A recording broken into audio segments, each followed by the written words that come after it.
Alors maintenant, on va voir la persistance dans l'historique SID. Les identificateurs de sécurité, Security ID, on en a déjà parlé.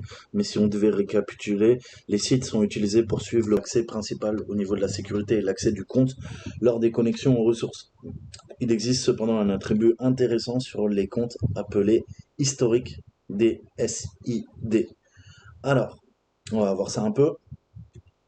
Les cas d'utilisation légitime de l'historique SID consistent à permettre l'accès d'un compte pour qu'il soit effectivement cloné vers un autre. Cela devient utile lorsqu'on a une grosse entreprise qui est occupée à effectuer par exemple une migration au sein de l'Active Directory. Ça permet aux utilisateurs tout simplement de conserver l'accès au domaine d'origine pendant leur migration et vers le nouveau, quand il sera effectif. Donc dans le nouveau domaine, l'utilisateur aura un nouveau SID dont on peut ajouter le SID existant de l'utilisateur. D'accord? Ça va être une sorte d'historique et ça va permettre la bonne migration. Donc ça lui permettra toujours d'accéder aux ressources du domaine précédent à l'aide de son nouveau compte. Vous l'avez bien compris, c'est utilisé en administration. Bien que l'historique SIG soit bon pour les migrations, en tant qu'attaquant, encore une fois, on va pouvoir en abuser et ça va être une fonctionnalité qui va nous permettre la persistance. Alors, un peu l'historique, les SID ne se limitent pas à inclure uniquement les SID des autres domaines. Avec les bonnes autorisations, on peut aussi ajouter un SID à notre domaine actuel. On va l'ajouter à l'historique SID d'un compte que nous contrôlons et ça peut être une technique de persistance. Premièrement, nous avons normalement besoin de privilèges d'administrateur de domaine ou l'équivalent de ceci pour effectuer l'attaque. Lorsque le compte créé, euh, par contre, donc lorsque le compte crée un événement d'ouverture de session, les seeds associés au compte sont ajoutés au token, au jeton de l'utilisateur qui détermine ensuite les privilèges associés au compte. Et ça inclut naturellement les seeds de groupe. On peut aussi pousser cette attaque un peu plus loin. Qu'est-ce qui se passerait si on injecterait le seed, par exemple de l'EA, l'enterprise admin, l'administrateur d'entreprise. Ça élèverait éventuellement les privilèges du compte pour qu'il soit effectivement administrateur de domaine dans tous les domaines de la forêt. Donc ça, c'est la troisième étape. La quatrième étape, c'est étant donné que les seeds sont ajoutés au jeton de l'utilisateur, les privilèges seraient respectés, même si le compte n'est pas membre du groupe réel. Donc là, vous voyez que c'est une usurpation d'identité, ni plus ni moins, et c'est une méthode assez sournoise, en persistance. D'accord? Donc on va utiliser toutes les autorisations qu'on a à notre disposition et qu'on a besoin pour compromettre l'ensemble du domaine et peut-être la forêt entière, mais notre compte peut simplement être un compte utilisateur normal, avec une appartenance uniquement au groupe utilisateur du domaine. Alors vous imaginez bien que pour une équipe défensive, ça devient très compliqué. C'est Madame Michu, elle fait partie du groupe Compta, et pourtant, elle a réussi à compromettre l'ensemble du domaine, et peut-être de la forêt. Alors on peut augmenter le niveau de sournoiserie, entre guillemets, à un autre niveau, en utilisant toujours ce compte pour modifier l'historique seed d'un autre compte, de sorte que le vecteur de persistance initial n'est pas aussi facile à découvrir et donc à corriger. Donc vous voyez comment on rebondit, comment on usurpe les droits, et usurpation de droits d'un utilisateur pour usurper les droits d'un autre utilisateur pour usurper les droits d'un autre utilisateur. C'est le principe du pivot latéral, du déplacement latéral. Alors, on avait vu comment forger avec notre ami ForgeCert. Ça, c'était la dernière vidéo pour les certificats d'or. Là, ce qu'on va faire, c'est qu'on va, maintenant qu'on a accès à tout, vous le savez, on va se monter une petite session SSH sur le contrôleur de domaine THMDC avec les identifications de l'admin et on va voir comment on peut falsifier l'historique pour se faire. Il nous faut quand même, comme toujours, avant de lancer une attaque, il nous faut les informations requises. Là, en l'occurrence, les informations concernant les seeds. Alors, on va énumérer ça. On va se lancer quelques commandes PowerShell et on va s'assurer que notre utilisateur à faible privilège n'a actuellement aucune information dans son historique SID.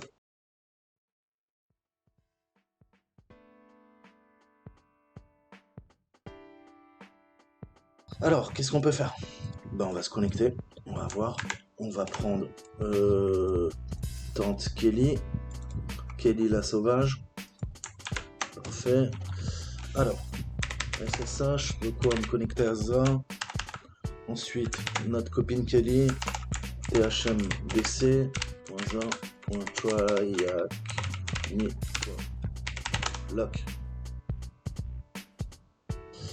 D'accord. Donc là, on voit que c'est open bar. En principe, avec les opérations qu'on a faites dans les précédentes vidéos. D'accord. Alors, on va faire un PowerShell bypass. D'accord. Alors, qu'est-ce qu'on veut? Il nous faut récupérer get add user. Ouais. User, tout court. Je crois que c'est au singulier. Pardon.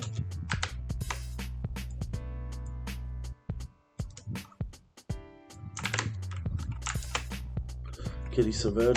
Alors, il nous faut récupérer les propriétés de l'objet properties et on veut quoi? Son seed. Alors, est-ce que j'ai l'autocomplétion? Non. Alors, historique du seed, history, seed history et on veut membre de.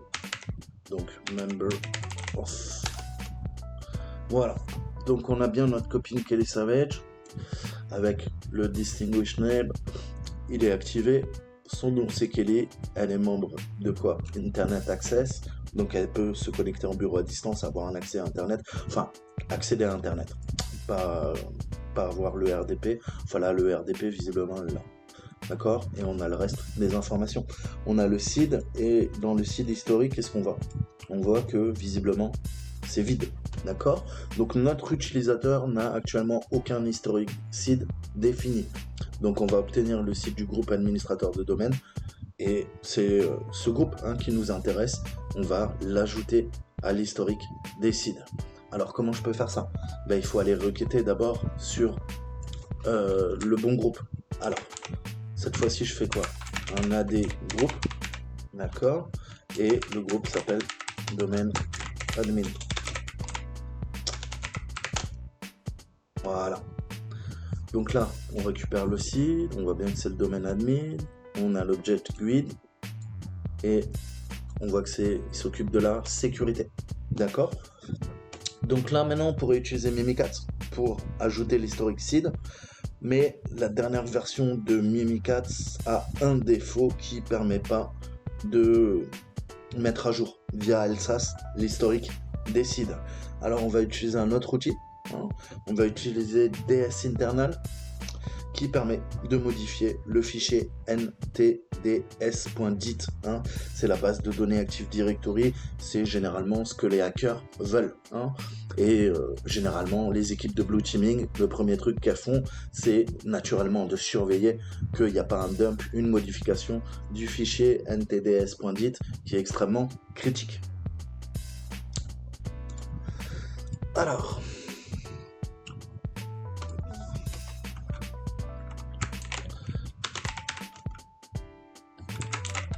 donc là, stop service, on va arrêter le service pour pouvoir dumper name ntds et on va faire un force.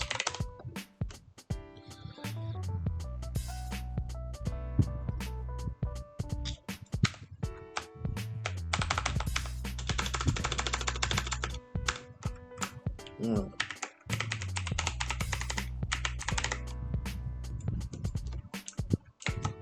Ok, donc on a notre Kelly, on ne veut pas.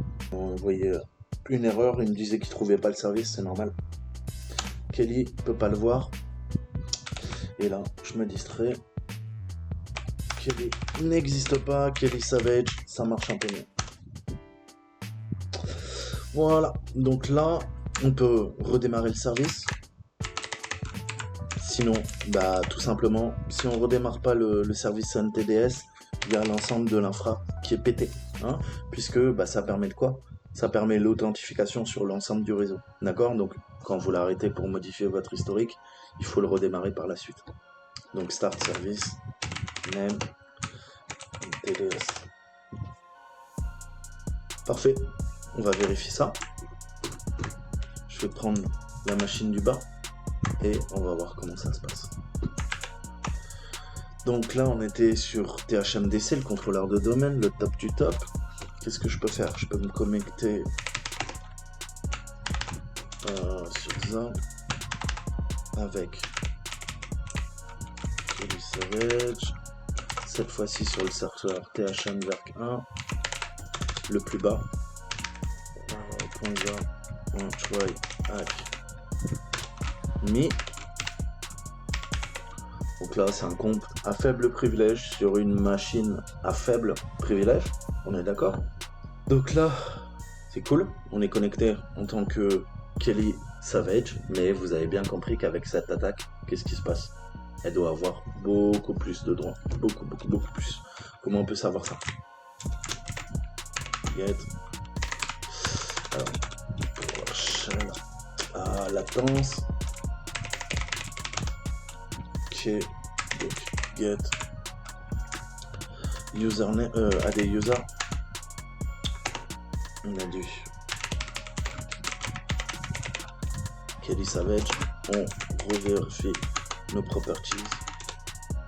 Ouais. Et on veut le seed history.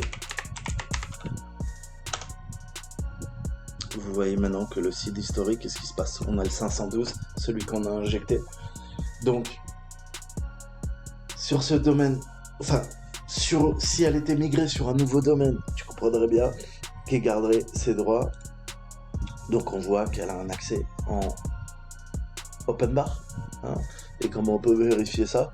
Bah là, ouais, en effet, j'ai un seed qui finit par 1204, mais comme j'ai celui-ci dans l'historique, ça peut être extrêmement violent comme lister tout sur le contrôleur de domaine. THMDC.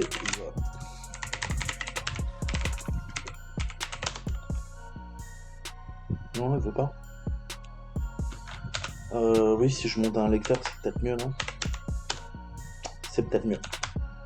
Du coup, vous voyez la puissance de la faille, c'est pareil. On accède au contrôleur de domaine, pareil. Donc, extrêmement puissant. Voilà, on a accès à tout. D'accord. Donc voilà, pour vous montrer, je peux aller dans administrateur, sans problème. Voilà, je peux lister. Voilà. Un petit malin qui a poussé des coins, des clés. Alors si j'étais un salaud, je supprimerais ce fichier. Donc voilà, c'est une des façons aussi grâce à cette historique. Donc vous voyez que ça fonctionne, ça nous donne accès au domaine admin alors qu'on est un compte à faible privilège. D'accord? Donc là, vous imaginez pour une partie défensive, ça veut dire qu'il faut passer tous les comptes de l'entreprise et vérifier si dans leur seed history on n'a pas injecté des données, notamment un seed à plus haut privilège. Donc ça devient vite le bordel. Alors maintenant, si on se met dans la tête des bleus, hein, vous avez bien compris qu'il va falloir, écumer tout ça. Hein. Ça veut dire, ok, tu as un accès à bureau distance, tu arrives sur un des autres, tu utilises MMC, la console MMC, tu montes ton composant en fichable, hein, utilisateur et groupe AD, tu regardes tous tes utilisateurs, tous tes groupes. Déjà, tu commences à péter un plomb dans une grosse entreprise et tu vois que merde, ouais, en effet, l'attribut historique seed, il a été modifié pour un ou plusieurs utilisateurs. D'accord? Mais même avec les droits les plus élevés, toi, en tant que blue teamer, donc le fait est, vous n'aurez pas les droits. Si vous voulez supprimer, il va falloir utiliser des outils comme les applets de commande PowerShell ADRSAT que vous pouvez installer. Avec ADRSAT, vous pourrez supprimer l'historique seed. Sinon, à partir de la console, vous allez voir que vous êtes bloqué. Hein, donc ça, c'est une nouvelle difficulté puisque les sysadmins qui débutent ou même les blue teamers et tout qui sont pas au fait, ils vont se dire merde, je peux même pas supprimer les attributs, qu'est-ce qui se passe? Ils vont commencer à paniquer. Et avant même de pouvoir penser à supprimer les attributs historiques seed malveillants, qu'est-ce qu'il faut? Il faut les trouver. Et vous avez bien compris que dans une grosse entreprise, il y a des milliers de quoi? D'objets, il y a des milliers de quoi? D'utilisateurs. Ça va être un bordel de monstre, d'accord? Donc aucun des outils habituels vous dira si quelque chose ne va pas en fait, hein. Cet utilisateur, il apparaîtra pas tout d'un coup en tant que membre du groupe administrateur de domaine. Non, il va rester furtif. À moins que vous enregistriez, hein, les attributs de vos utilisateurs. Si vous avez par exemple un bon SIM, un SIEM ou éventuellement un EDR, un XDR qui fait ça et qui vérifie ce champ, hein, ça va être extrêmement difficile à trouver, hein. L'historic seed, il est appliqué et utilisé qu'une fois que l'utilisateur s'est authentifié. Donc imaginez que vous êtes l'équipe bleue qui traite un incident.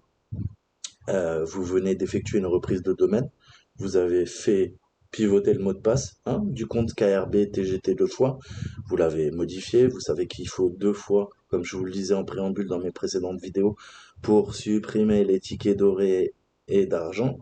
Vous avez reconstruit l'ensemble de votre serveur CA, Certificate Authorities, à partir de zéro. Pourquoi? Parce que vous avez vu qu'il y avait des Golden Certificates. Et là, vous vous rendez compte que pas de chance, hein, l'attaquant il a encore la main et il peut lancer des commandes DA en tant que domaine admin avec un compte à faible privilège. D'accord? Donc encore une fois, posez-vous la question pourquoi il y a autant de failles dans l'Active Directory. Mais ça sera un autre sujet. Je vous redirige vers une petite agence à 3 lettres. Ça commence par N, ça finit par A. Voilà, je vous dis à très bientôt. Ciao, ciao.